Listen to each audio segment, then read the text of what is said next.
Today we are going to discuss the arterial insufficiency of the lower extremity.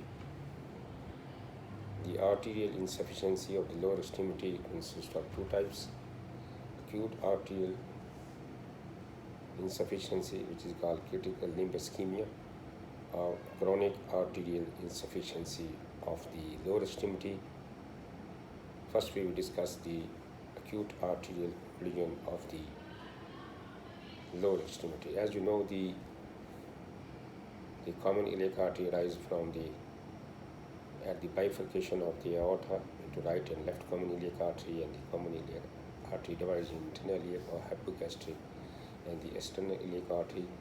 It gives a branch of inferior epigastric artery, and then passes behind the inguinal ligament to become the common femoral artery, and from the common femoral artery arises the profunda femoris, which supplies the as a collateral for the collateral source of the blood supply of the thigh, and then after the region of the profunda femoris artery is called as the superficial femoral artery. It passes through the rectal canal and then passes through the adductor hiatus to become the popliteal artery, which runs on the popliteal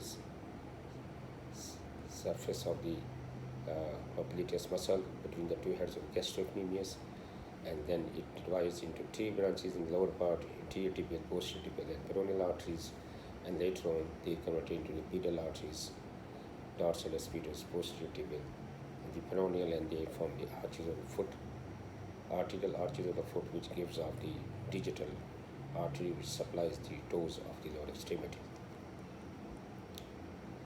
First, we will discuss the acute arterial occlusion. Is a condition which can be characterized by sudden occlusion of the normal healthy artery. Sudden occlusion of the normal healthy artery of the lower extremity. It is an acute catastrophe that can lead to a gangrene of the limb, that can lead to threatening of the blood supply to the tissues of the lower extremity. Acute arterial occlusion of the lower extremity, the most important cause is embolus. Then is the acute thrombus, traumatic arterial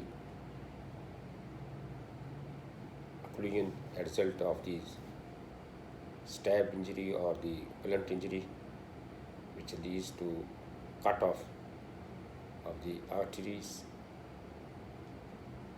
Either the artery is divided or it is conduced and subsequently become thrombosed.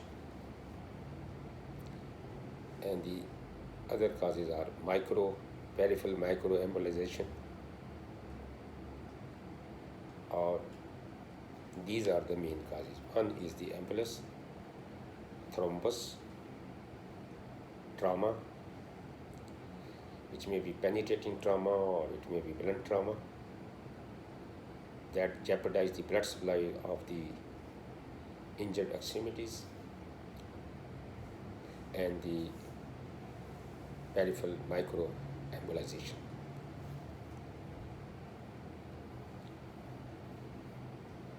The classical picture of the acute limb ischemia of the lower extremity characterized by sudden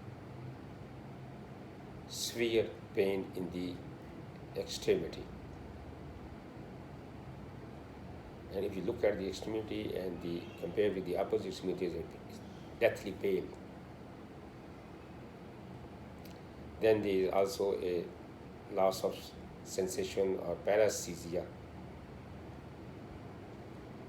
and later on it may become there is a paralysis and the loss of pulses in the extremity below the level of the obstruction. Pain, pallor, pulseless, paresthesia, and the paralysis. These are the cardinal features of acute limb ischemia of the lower extremity. The diagnosis is straightforward by the history.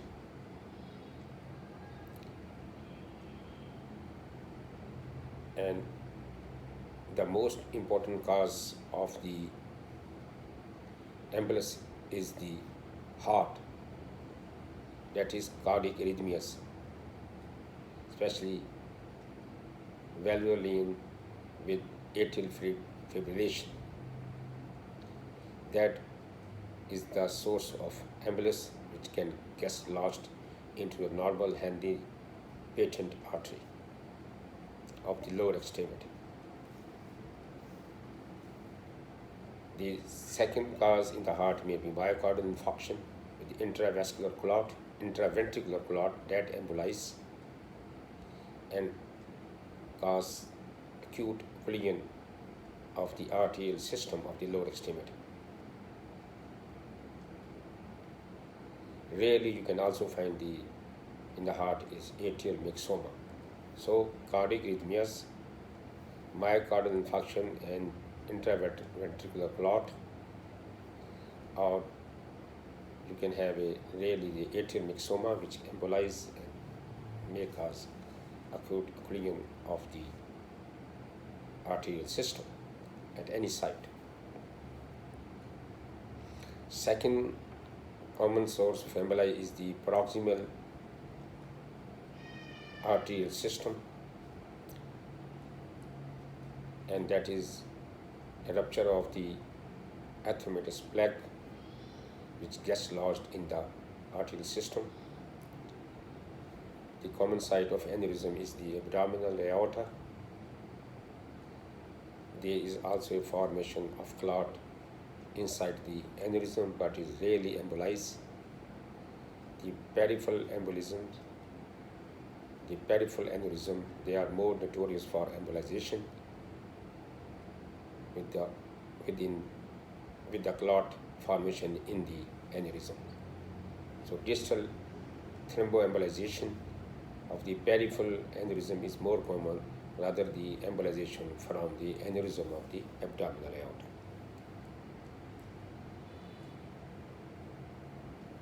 The rare cause may be patent foramen avail, that the venous clot gets lodged in the right atrium and pass into the left ventricle or left atrium and can cause, that is called as paradoxical embolism, which can lodge any site of the arterial system of the lower extremities. So one is the cardiac arrhythmias, intraventricular clot after the myocardial infarction. That is the second common cause. So third one is the embolization from the aneurysms, from the proximal arterial system, atheromatous plaque, which can rupture and dislodge from the primary site and can lodge anywhere in the arterial system of the lower extremities. And rarely the paradoxical embolism of the atrial myxoma may be the source of embolus. The second common cause of the acute thrombosis is underlying atheroma. That is, there is a ulceration of the atheroma and there is a concomitant formation of clot over it. It's called acute thrombosis. Underlying atheroma is the cause which can lead to formation of acute clot at the site of the atheroma. Third one is the traumatic vascular injury of the lower extremity, which cut off the blood supply of the distal part of the extremity. It may be penetrating transection of the artery or contusion of the artery with concomitant thrombosis.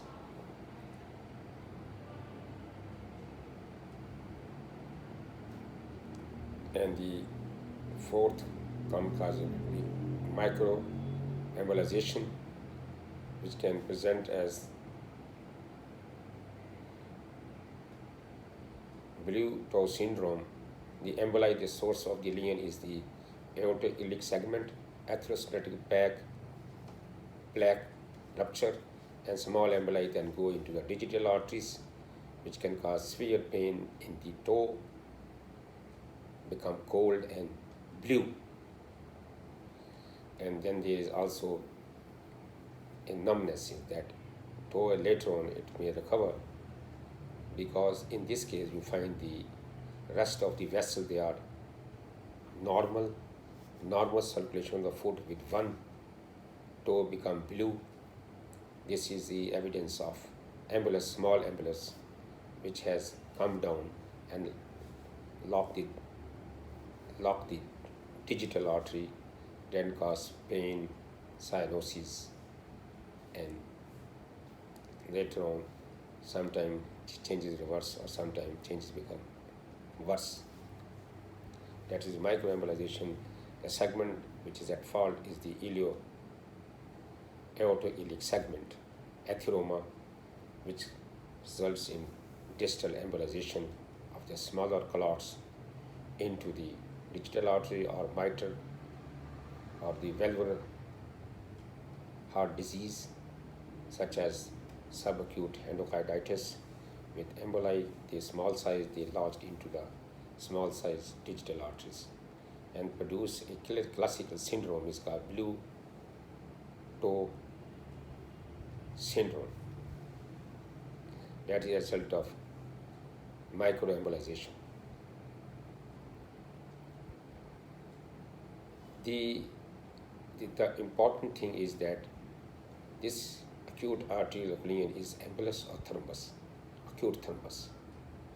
In embolization, you must take the history for heart, any cardiac arrhythmias, or a history of myocardial infarction.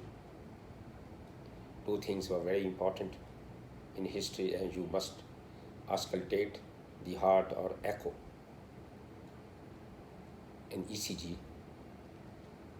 to determine the patient having a cardiac arrhythmias or not. Or echo will let you know the intraventricular clot after myocardial infarction. If you examine the extremities, the pulses are absent, you can use the Doppler, and that can let you know the pulses are absent, either clinically or with the use of Doppler. If you compare with the opposite leg, there are no signs of ischemia. The pulses are normal in volume and they are intact. So in embolus, the contralateral limb is absolutely normal. Vessels, they are all intact, good volume, but the target limb has no pulses below the level of obstruction. In case of acute thrombus, the patient had history of intermittent claudication, and if you look at the extremities, there are also signs of chronic arterial insufficiency. That is thin, shiny skin, sometimes in advanced case wasting. There is loss of hair on the dorsum, surface of the foot and the toes. And if you look at the opposite limb, you will find the patient have a history of intermittent claudications and the weak pulses, which contrast to acute embolus, that the pulses are absolutely normal. So these is the few points to differentiate, is it an embolus or thrombus? In embolus, you have a source of embolus, usually the heart, cardiac arrhythmias, or post myocardial infarction, intraventricular clot, which cause embolization. You can pick up the source of embolus. On examination, the contralateral limb is normal. Doppler study shows the limb is pulseless, below the level of obstruction, no signs of chronic arterial insufficiency.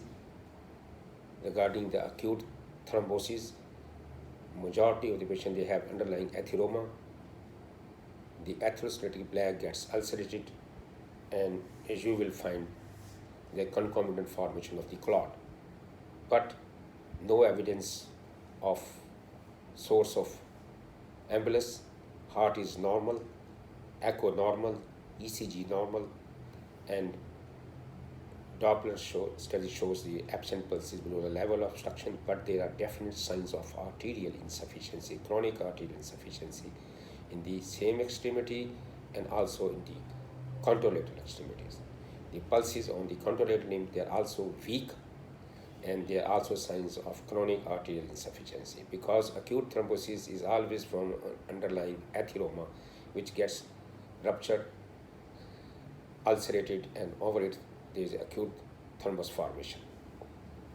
So these are two important things to differentiate is an embolus and thrombus, because the treatment in initial stage may be same, but subsequently the results are totally different. What to do, how to manage it?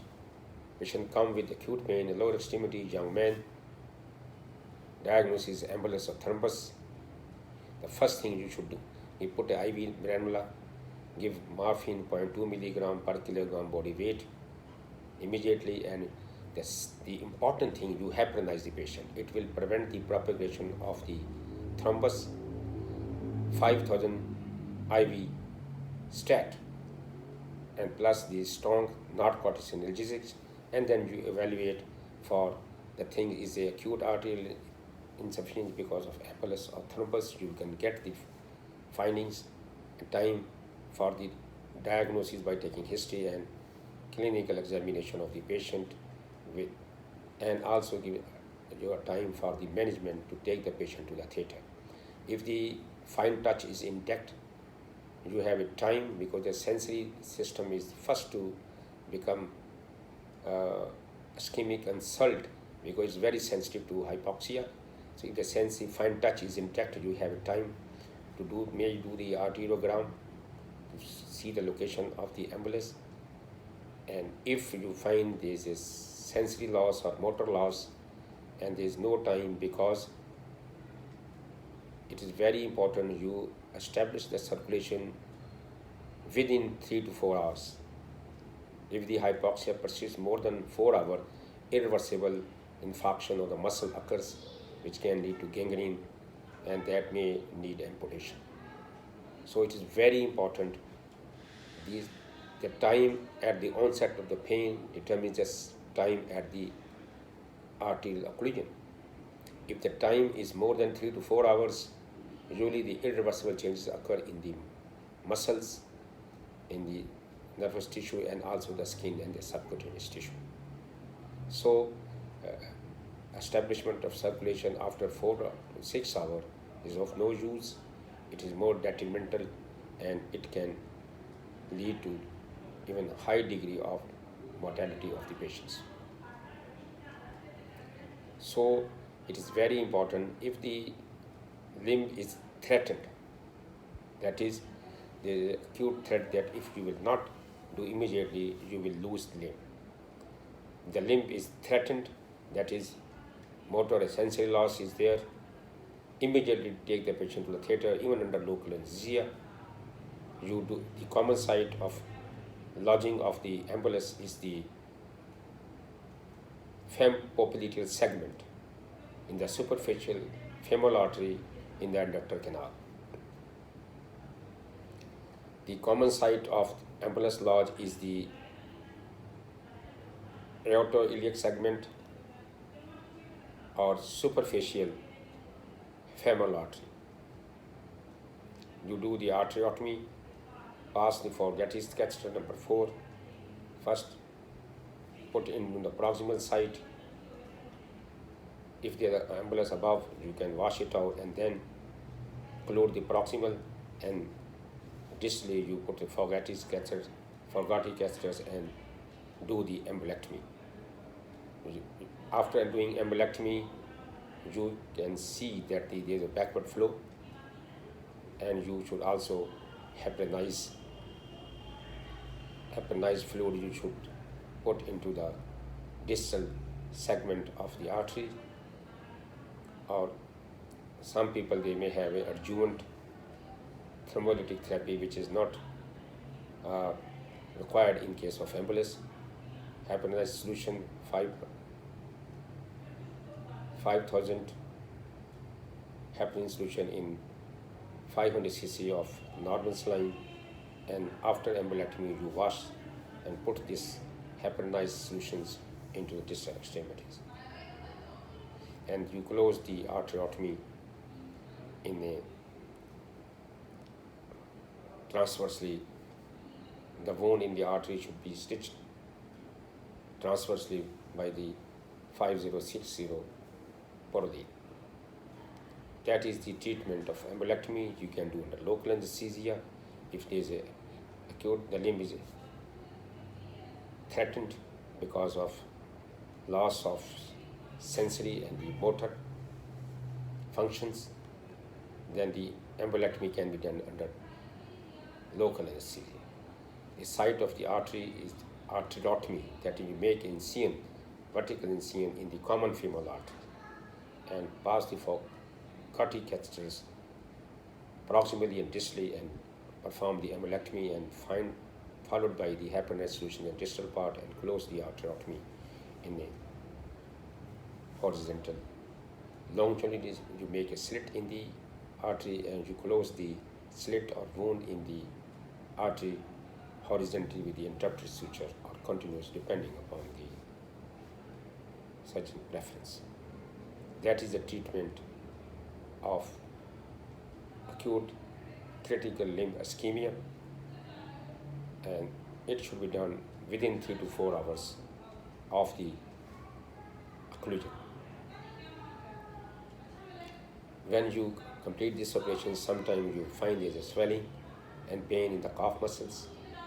That shows the patient is developing compartmental syndrome after the establishment of circulations. So it is very much important. You must do at the same time concomitant fasciotomy, interior fasciotomy, medial, lateral, and posterior. 4 fasciotomy should be done. You make a longitudinal incision, open the deep fascia on the medial compartment, interior compartment, lateral compartment of the leg, and also the posterior compartment. That will prevent the compartmental syndrome, so the perfusion will be better. Otherwise, this compartmental syndrome, when the pressure shoots up, they will lead to ischemia of the muscle and they go under infarctions. And this infarction causes release myoglobin, which is detrimental to the kidney, and patient may develop cardiac arrhythmia and renal failure. That can increase the mortality because of the reperfusion injury. So whenever you do embolectomy or thrombectomy, it is important that you must do the concomitant fasciotomy of the leg to prevent the compartmental syndrome, and this compartmental syndrome will lead to development of a reperfusion injury, and that reperfusion injury means that is there is the release of myoglobin as a result of a ischemia of the muscles, and the acidotic fluid contains H and potassium ions, which can cause cardiac arrhythmia, and myoglobin can cause direct renal tubular injury, which leads to renal failure. So embolectomy with a Fogarty catheter, the site to choose the arteriotomy is the common femoral artery. First pass the Fogarty catheter proximally, ensure that there is no proximal obstruction, and then you pass the catheter below, inflate it, and then you withdraw it, the clot. And also distal extremity is perfused with the heparinized solutions. Close the arteriotomy and perform the concomitant 4 fasciotomy, interior, lateral, medial, and posterior fasciotomy to prevent the compartment syndrome. The pressure shoots up and autocompression lead to myocardial muscular infarction, and that can lead to the death because of renal failure or cardiac arrhythmias. So one should be very careful. The establishment of circulation should be established within 3 to 4 hours of the acute vascular insult. Delay more than 4 to 6 hours, it is detrimental. It's better that you do amputation, because reperfusion after 4 to 6 hours, it will lead to development of the reperfusion injury, because this ischemia, irreversible ischemia, leads to irreversible infarction of the muscles. So Time is very important in case of embolectomy, in acute arterial occlusion, otherwise you will lose the limb. It should be done within 3 to 4 hours, as quick as possible. No need of even general anesthesia. You can do under local anesthesia, expose area of groin, and get a forgetic catheter and do this procedure as embolectomy. If you think the underlying cause of embolus is thrombus, as the history and the clinical examination of the contralateral limb, history of claudication, history of signs of chronic arterial insufficiency in the contralateral limb, then answer is, and if the sensory system is intact, then you can have got the advantage of doing the catheter guided thrombolytic therapy, and that is thrombolytic agent is tissue plasminogen activator, TPN, tissue plasminogen, TPA, tissue plasminogen activator, TPA. This tissue plasminogen activator will activate the plasminogen of the thrombus and it causes lysis. The clot will undergo lysis. This is called as catheter-guided thrombolytic therapy in acute thrombosis when the limb is not threatened. The fine touch is intact and the evidence of chronic arterial insufficiency is there, which leads to development of acute thrombosis. In that situation, you can have the option of thrombolytic therapy, and later on, as the thrombosis formed on overlying the ulcerated atheroma, the chances of declot formation is very much high. So in that situation, you have to do subsequently a procedure which prevent the formation of the clot, and that may needs the further procedures which prevent the reclot formation. So thrombolytic therapy is advisable if the fine touch is intact and the evidence of chronic arterial insufficiency in the contralateral limb is present.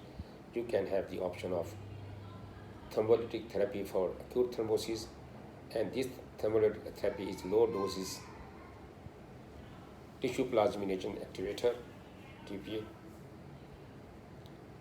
and this TPA is infused through the catheter at the site of the clot after getting the arteriogram, and that can lyse the clot.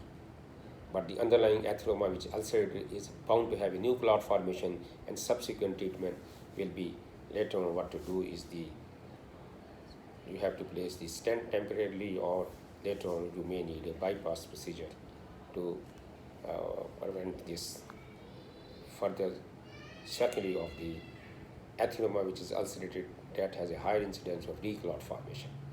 If you could not able to differentiate it is a acute embolus or thrombosis, the answer is the embolectomy or thrombectomy is the answer in a limb which is threatened, because and later on you can start tissue plasminogen activator or the thrombolytic therapy systemically, and then you will further do the investigation how to save the limb if the subsequent clot formation occurs. So for the acute embolus, embolectomy, could not able to differentiate it is embolus or thrombus, answer is thrombectomy, same way as the embolectomy, which is less traumatic procedures, or mechanical thrombectomy. And if you think the collaterals are good enough and the patient has not developed any sensory loss, fine touch is intact, you do arteriogram and catheter guided thrombolytic therapy is the option. And subsequently, the procedure will be taken into consideration to prevent the reformation of clot in the ulcerated atheroma at the site of the target vessel. Multiple microembolization, you must rule out the cardiac lesion or valvular in the heart, which can lead to blue toe syndrome if you don't find any lesion in the heart or in the valves subacute bacterial endocarditis or valvular lesions which cause recurrent embolization. Second is you get a CT angio to look for the aortic segment. Sometimes the atheroma is broken down there and lodge in the distal arteries. But once you get a blue toe syndrome, the vessels they are intact, the pedal vessels and the femoral artery, popliteal artery, and the peroneal arteries, tibial arteries, they are all intact. They are conduit for the passage of the small clot into the digital arteries. The lesion is higher up, either the aortic segment, atheroma, or a source of embolus is the heart, especially the heart valves, endocarditis, or the aortic segment, which is atheromatous. So, if you find out the cause of recurrent microembolization, peripheral microembolization, and sort it out, that is the only way you can save the foot. Otherwise, recurrent peripheral embolization will jeopardize the blood supply to the feet, because sometimes the different toes they are involved and they do not recover because if the source is there. So that is all about the acute treatment of acute limb ischemia. Regarding the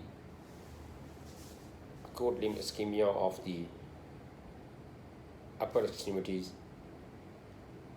is very rare, uncommon. The target vessel in case of atherosclerosis is the subclavian artery. That is, the subclavian artery is usually in the proximal part. Underlying cause may be atherosclerosis, which can lead to formation of thrombus or narrowing. The gangrene or jeopardization of the blood supply of the upper limb is not compromised because of the extensive collaterals around the shoulder joint, which perfuse the upper extremity. That is why the acute limb ischemia, because of the subclavian artery thrombosis, is rare, because collaterals are good enough to provide the tissue blood supply for survival, and that is the extensive collaterals around the shoulder joint. Because the vessel arises from the first and third part of the subclavian artery, which anastomoses with the branches of the axillary artery, and that provides a good source of blood supply to the upper limb through the collaterals.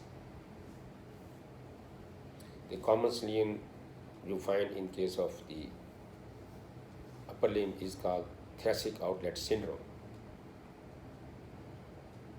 Regarding the thoracic outlet syndrome, you should know the anatomy of the base of the neck.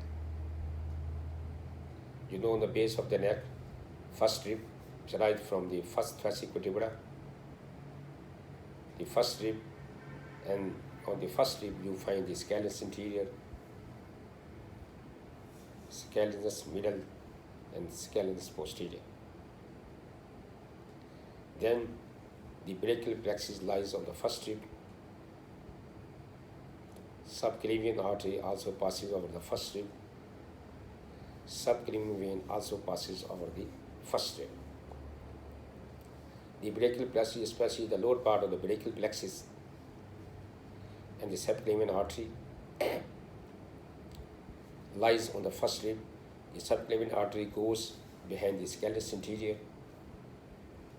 and also is the roots of the brachial plexus.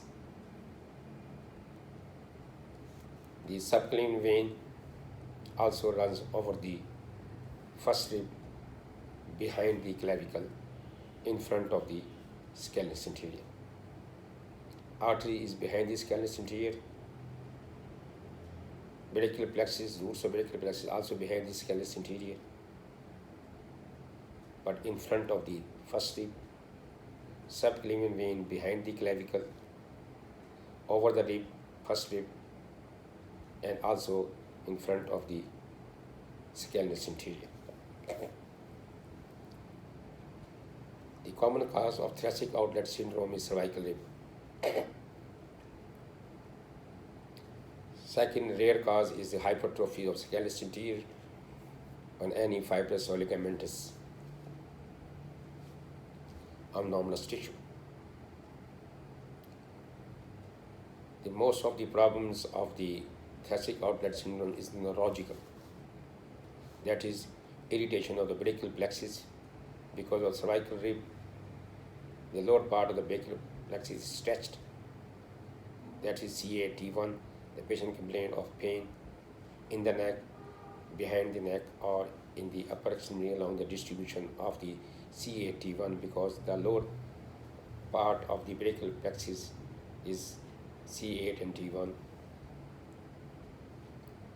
The patient complained of pain along the distribution of the medial side of the arm,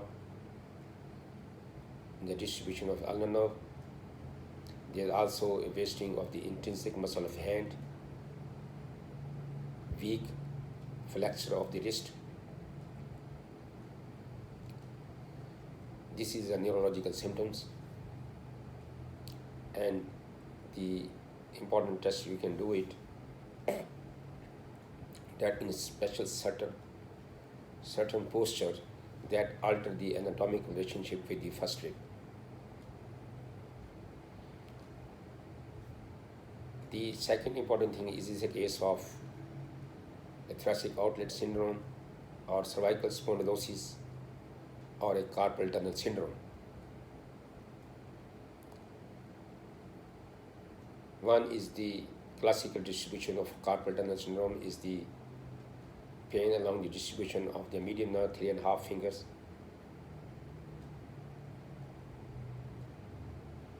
and the little finger and the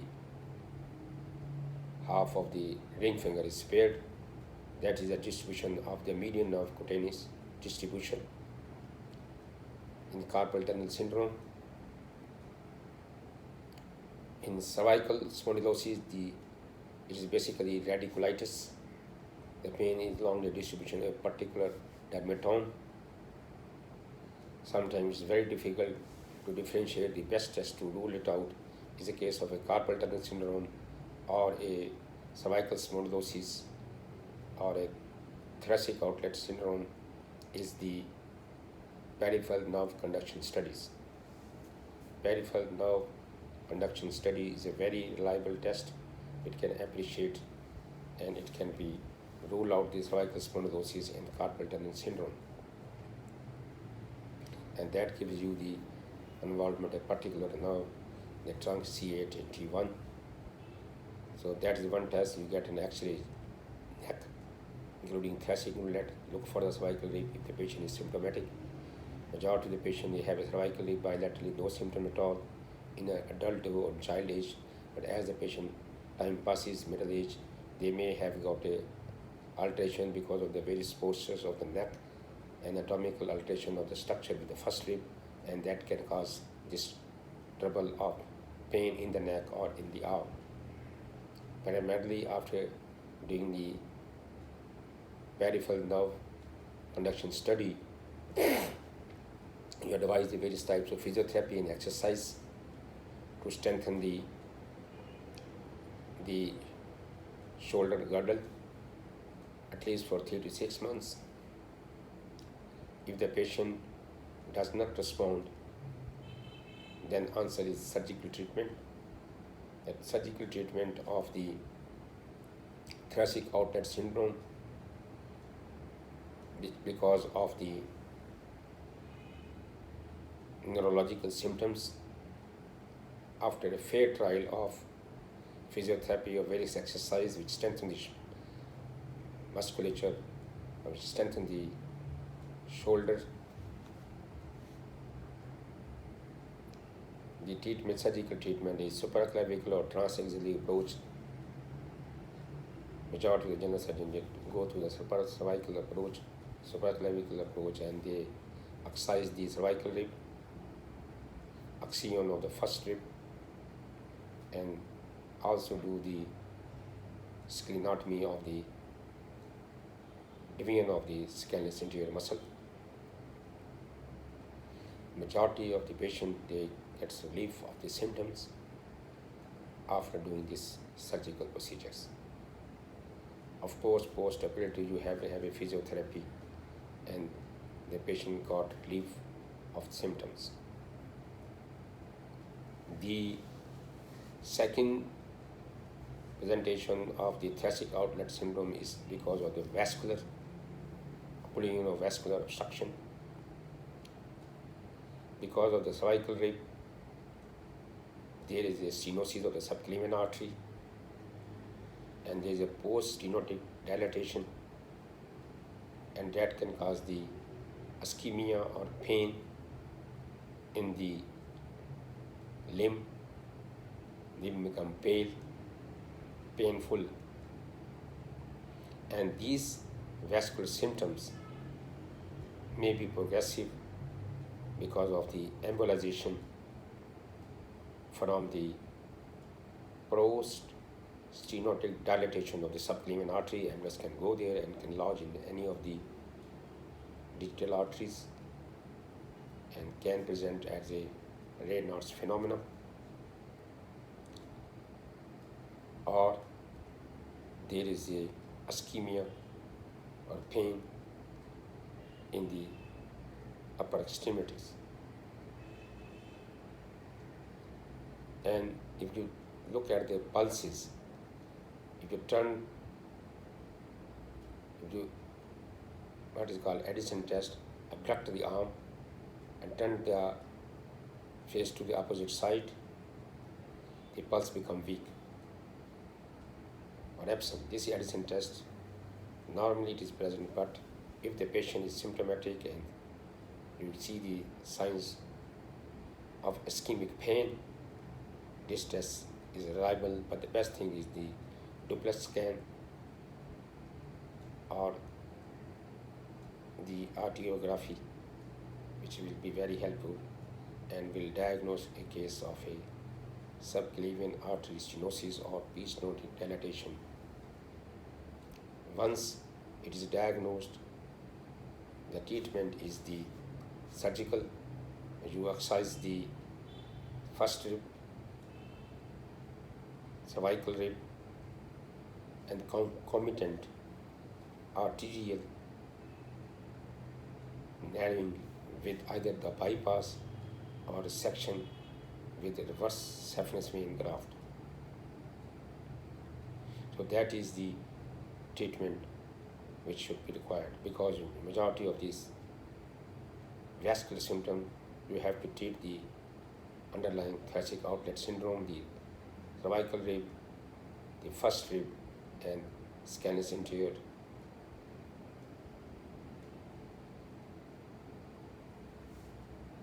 Sclerotomy, which is called, should be done. The three components: vascular reconstructions, either bypass or interposition of the graft, excise the cervical rib, first rib, and also the division of the scalenus anterior muscle, because the subclavian artery passes behind the scalenus anterior muscle. The results are excellent in 85 to 90% of people. They got relief of the symptom. Results are excellent for surgical operation, provided it is done for the right diagnosis. Subclavian thrombosis is called effort-induced subclavian thrombosis. It is likely to occur because the subclavian vein passes over the first rib behind the clavicle and in front of the scalenus anterior to join with the internal jugular vein. Effort-induced thrombosis, when a patient who has got the abduction of the arm for a longer time, especially those who are the painters or those who are truck drivers or those who lift the heavy things, that is called ball-based lifters. In this patient you find the thrombosis of the axillary vein. This is called effort-induced thrombosis, characterized by severe pain in the upper extremity. It's become blue, swollen, and that can lead to gangrene of the upper extremity if it is not treated immediately.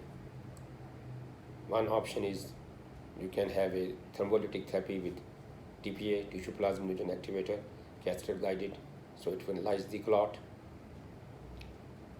Other thing is that majority of these patients of axillary vein thrombosis or subclavian vein thrombosis associated with thoracic outlet syndrome. At the time of the operation, you should excise the first rib, the cervical rib, and if the clot has been removed surgically, then you have to repair this subclavian vein.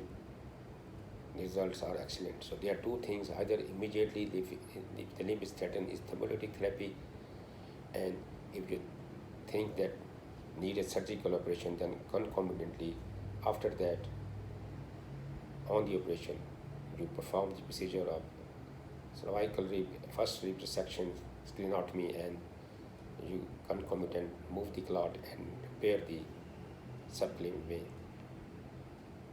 That is the treatment of afferent-induced subclavian vein thrombosis.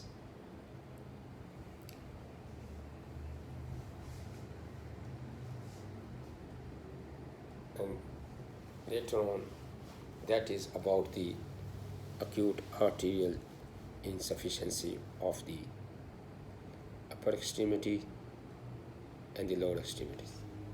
Next time, we will discuss about the chronic arterial insufficiency of the lower limb. Thank you.